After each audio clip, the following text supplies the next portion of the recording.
Kita berjumpa lagi di kesempatan video kali ini, sahabat Ruang Yesus. Senang sekali. Assalamualaikum, Shalom, Om Swastiastu, Namo Buddhaya. Dalam kesempatan kali ini, sahabat Ruang Yesus, saya ingin kita melihat bagaimana suhu politik kita di Indonesia saat ini begitu sangat tinggi dan juga makin terasa, makin tercium. Kemarin pengumuman calon wakil presiden Muhaimin Iskandar untuk mendampingi Pak Anies Baswedan sebagai calon presiden sudah dideklarasikan. Nah, sekarang tinggal menunggu siapa lagi calon yang akan mendeklarasikan diri sebagai pasangan calon presiden dan juga calon wakil presiden.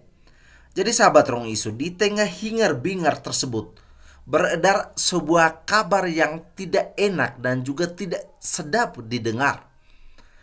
Dari pihak KPK mengusut dugaan korupsi di Kemnaker era Muhaimin Iskandar. Nah, kabar tersebut menjadi perbincangan yang hangat di publik. Ada muncul sebuah pertanyaan dari saya secara pribadi, sebenarnya ada apa? Apa sebenarnya terjadi sehingga terjadi pengusutan tersebut? Apakah hal ini menjadi bagian dari politik di tengah hangatnya pemilu tahun 2024 mendatang? Sebenarnya kenapa momennya tepat ketika deklarasi dilangsungkan? Ini menjadi sebuah pertanyaan yang saya pikirkan dan juga saya secara pribadi berpikir-pikir, kenapa selanjutnya beredar kabar pengusutan dugaan korupsi ini? Yang terpenting, yang harus perlu kita garis bawahi, bahwa yang namanya kejahatan itu tetaplah kejahatan. Kita berada di tengah di mana kejahatan memang harus diusut dan segera diselesaikan agar itu jangan sampai ada duri di dalam daging. Kejahatan bukanlah hal yang dibiarkan atau dianggap sepele, tetapi perlu ada tindakan pemberantasan. Itu yang paling penting.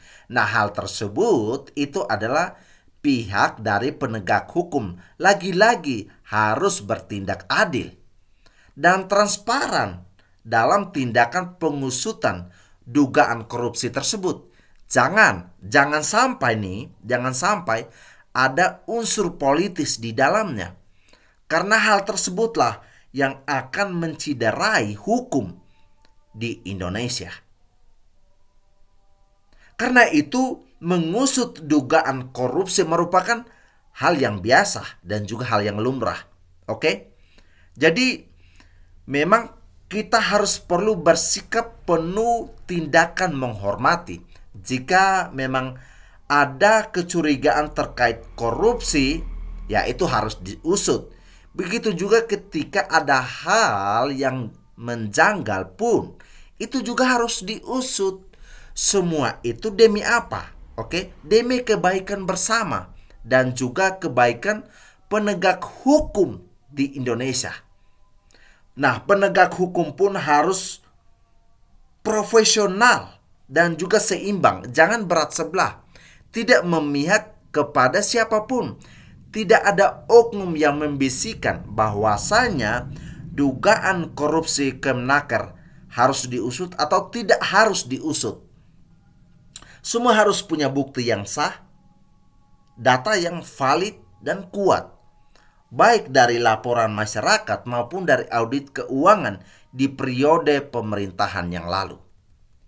Sebagai negara hukum, Indonesia sangat menjunjung tinggi, sangat menjunjung tinggi keadilan. Kita harus adil pada siapa saja. Jangan pandang statusnya. Jangan karena dia sebagai orang yang tidak dianggap di dalam sosial.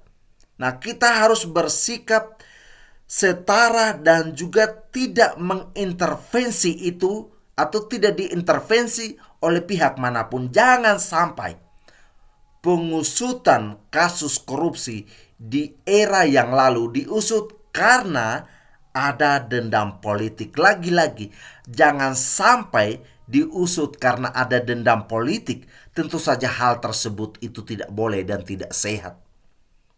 Jika isu ini sudah dihembuskan, maka wajib untuk diselidiki. Meskipun di tengah hiruk pikuk politik menuju pemilu 2024 ini, yang begitu sangat ramai, bukan berarti penegak hukum tidak ditegakkan. Siapapun yang melakukan kejahatan, memang sanksinya adalah harus dihukum. Jika tidak melakukan, jangan diseret-seret untuk menjatuhkan citra politik seseorang. Dalam hal ini, kepada Pak Muhaimin Iskandar atau Caimin yang kita sebut. Sudah menjadi keharusan bahwa kita memainkan politik yang sehat dan juga bersih. Lagi-lagi, jangan karena ada dendam politik. Ya, selanjutnya kita harus mendapatkan pemimpin yang bersih juga. Menjadi seorang pemimpin yang bersih dan juga sehat untuk kita beri dukungan di dalam pencalonan mendatang. Jadi jangan asal-asalan. Karena negara kita ini negara yang besar, memiliki kekayaan yang sangat besar. Jangan kita salah percayakan kekayaan Indonesia ini kepada orang yang salah. Jangan berikan kekuasaan kepada orang yang lapar.